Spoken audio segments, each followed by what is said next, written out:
Na habari za wakati huu mwana Baharia TV, ni matumaini yangu mzima wa afya. Karibu sana katika kipindi chetu cha uchambuzi wa siasa safi na maendeleo.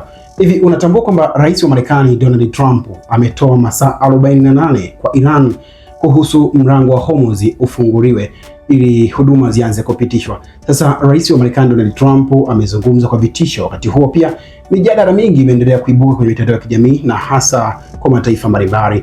Leo hii niko na mchambuzi hapa studio, Joseph ambaye tutachambua mengi sana. Jina langu mimi ni Friday Mungomare. Maoni yako pia ni muhimu sana. Bwana Joseph, habari ya kwako? Habari yangu ni nzuri sana. Njema kabisa. Njema kabisa. Moja kwa moja tuende kwenye mada yetu ambayo inasema Rais Donald Trump ametoa muda wa saa 48 kwa Irani kufungua mlango wa Hormuz. Tunaweza kuelewa ama hii ni tahadhari ya kisiasa au ni tishio la kijeshi? Hili ni tishio la kijeshi sababu ametoa masaa 48 na alichokisema ni kwamba kama watu wengi walihoji kwamba kama sasa Iran isipotekeleza kufungua mfereji wa Hormuz kwa hayo masaa 48 ni kipi kitatokea? Alichokisema Donald Trump ni kwamba tishio la kijeshi kwamba atakwenda kupiga mfumo wa nishati ya umeme wa Iran. Kitu ambacho Iran siku hizi hizi wiki za hivi karibuni wamekuwa na slogan moja kwamba ukinipiga nitakupiga, yani jicho uso kwa uso, bumper to bumper. Okay. Ni kwamba atakapopiga mfumo wa nishati wa Iran na wenyewe atakwenda kupiga mifumo ya nishati ya washirika wake wa Marekani. Kwa hiyo ni kama tishio la kijeshi. Okay. Sasa kauli hii inaweza kuathiri usafirishaji wa mafuta duniani kwa sababu kama Rais wa Marekani Donald Trump ametoa kauli kama hizi za vitisho, nadhani hata vyombo ambavyo vinasafirisha mafuta duniani ama barabarani huko kunaweza kukawepo na hali ya kudhorota kwa usalama.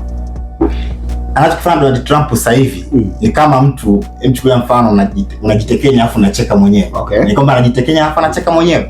Anachokifanya ni kwamba anajaribu kuregulate bei ya mafuta ambayo inapanda kila siku. Bei ya mafuta ya dunia inapanda kila siku.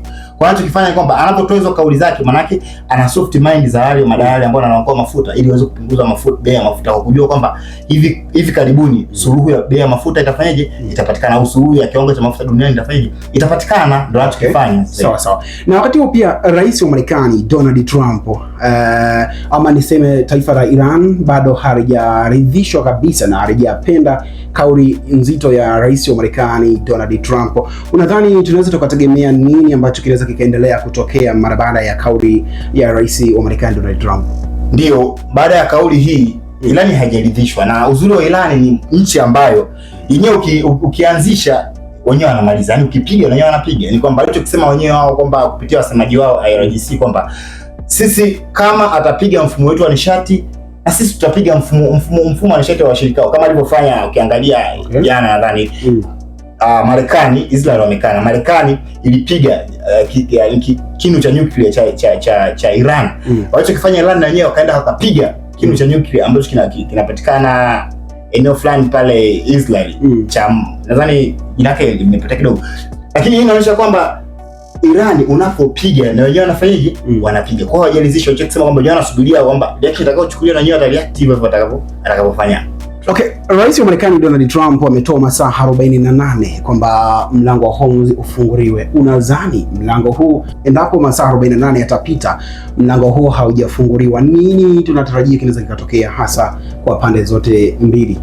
Kwanza kabisa swala la kufungua mfereji huu ni swala ambalo limeshindikana. Ukiangalia Donald Trump ana wanajeshi, maelfu ya wanajeshi Mashariki ya Kati, lakini wameshindwa kufungua huu mfereji na kulinda mfereji au mlango.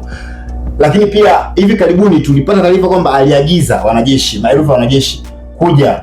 Nadhani wanajeshi ambao ni special, so wanajeshi ambao ni special ambao wanaweza wakafanya ulinzi. Lakini mpaka leo hii hatujaambiwa wamefika wapi na hawajafanya chochote. Kwa hiyo tafsiri yake ni kwamba swala la kucontrol mfereji au mlango wa Hormuz bila ridhaa ya Iran ni kitu ambacho kiwezekani, kama alivyokwisha kusema Iran kwamba sisi tutaruhusu washirika wetu tu ndio watapitisha mafuta pale. Kama ukiangalia sasa hivi China ni mtu ambaye ananufaika sana na ile mafuta, lakini kwa wengine pia anacharge tena billions of money kupitisha mafuta pale. Kwa swala la kucontrol ule mfereji pasipokuwa na maridhiano ya hizi nchi tatu ni kitu ambacho hakiwezekani. Sasa Bwana Joseph, turudi kwa uangalizi wa kimataifa wao kuhusiana na hii kauli iliyotolewa na Rais Donald Trump.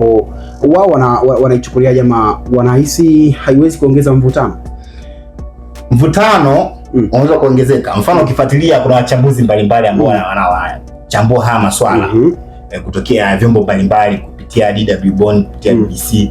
Ni kwamba swala la hii kauli kwa namna moja au nyingine, kwa upande wangu nasema kwamba inaweza kaongeza mvutano endapo Irani wakikataa kutekeleza hayo masawa bana, kufungua mlango wa Hormuz. Maana yake ni kwamba Marekani tunategemea, yani imani yangu ni kwamba Marekani atatekeleza kauli yake ya kupiga mfumo wa nishati wapi wa Iran.